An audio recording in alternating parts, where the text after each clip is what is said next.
Hello everybody, welcome to LT Gaming. My name is Tom, and today I'm here with another Bannerlord video. So today we're going to be looking at the top 5 small mods to include in a Bannerlord playthrough. And so what I mean by this is, as opposed to the total conversion mods video that I did, which completely changed the gameplay, the setting, and the features, these are going to be ones that you can play on a normal game of Bannerlord, but are going to alter certain things and add new features that make the game, in my opinion, a lot more fun, a lot more playable in many instances, and just add a new look that gives you a great deal of replayability. One of the reasons why Bannerlord is such a great game in the first place. So let's jump in. As usual, if you have any kind of suggestions, comments, please drop down below and let me know. And of course, feel free to like and subscribe if you're enjoying the content. Let's go. And the first mod that I'm going to feature on this list is the Diplomacy mod. So the Diplomacy mod expands the options that are available to not only the player, but also NPCs in the world. And this allows you to create a bit more of a believable balance when you are playing the game. So what features are included? There's a lot of diplomatic options, from alliances to non-aggression pacts. You can also do things like claiming fiefs that you've led the assault on, or granting fiefs to people who are within your kingdom. Another element that I really like is the war exhaustion and expansionism elements that kind of create a bit more of a believable world for me. Definitely check this one out. It's very compatible with a host of other mods, so I always run it with whatever I'm playing. But if you're just playing the vanilla mod and you want a bit more flavor added to the diplomacy options, check this one out.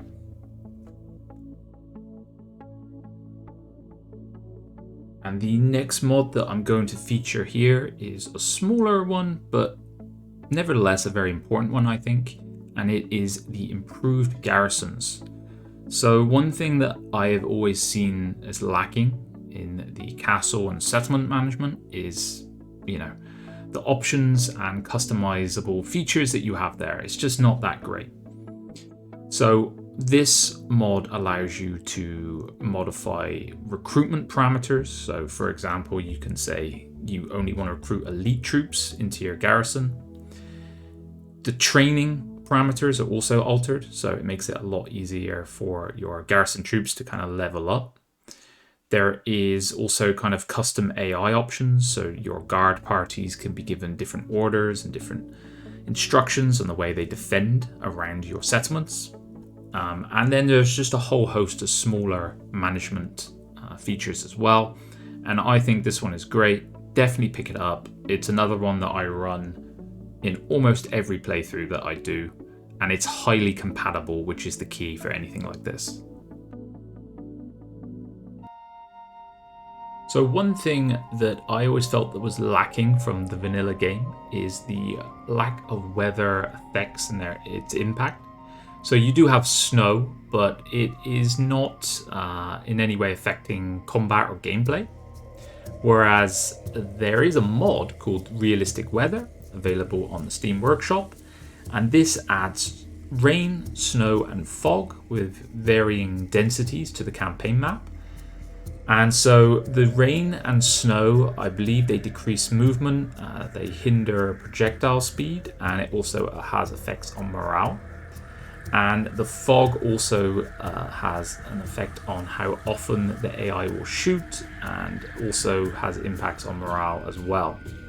And then I believe there's also dust storms that have been added, which have decreases on movement speed, projectile speed, and all those things as well. So I love this mod. I've been running it for a while, and I definitely think this is a pickup for you if you enjoy, adding a bit more of flavor to your battles and a new look to them. And so the next mod I'm going to feature is the Serve as a Soldier mod. So what this mod does in a nutshell is allows you to speak to a lord and then sign up to their army, and then essentially you're fighting in their army as another soldier. There are different kind of roles that you can pick as you level up within the army. So you start out as a very basic troop, and you can then advance to like the top tier troop within that army. And then once you kind of hit that tier, you're allowed to keep the equipment as well, which is a really cool feature. And for me, it just adds a new way to sometimes beat that early game grind that it can be a little boring, you know, going around fighting bands of looters with your own peasants can be a little bit grindy to get your skills up. And I think it just adds a lot of fun to the game. There's also things such as combat training missions where you can earn extra XP and help level up the troops. You can lure bandits into ambushes, and it just has a lot of funny little quirks that add a lot of flavor to any game or playthrough. Definitely check this one out. My favorite thing to do personally is to have the Eagle Rising total conversion rolling and play as a Roman legionary. You know, that's just me, but you know, you can make your own stories with this game. The realistic battle mod is the next one that I'm going to highlight. So this one is all about making combat more realistic. The armor and damage has been reworked according to the experimental data that they have generated.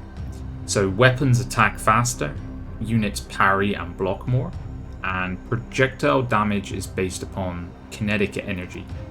So it really improves the AI tactics as well. And I find that this really adds a good look to any particularly siege combat, which sometimes I feel is a little broken in the vanilla game. So there are too many things to go over, so definitely go and read through the features from the page linked below.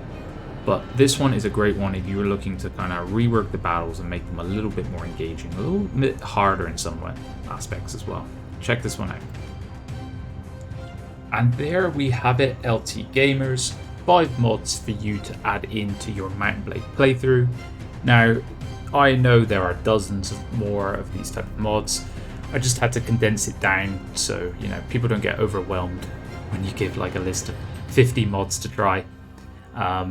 So these are my recommendations to kind of dip your toe in the water.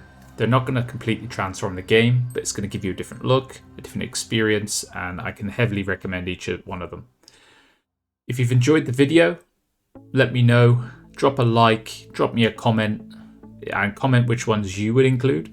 And I will catch you guys on the next one. Bye-bye now.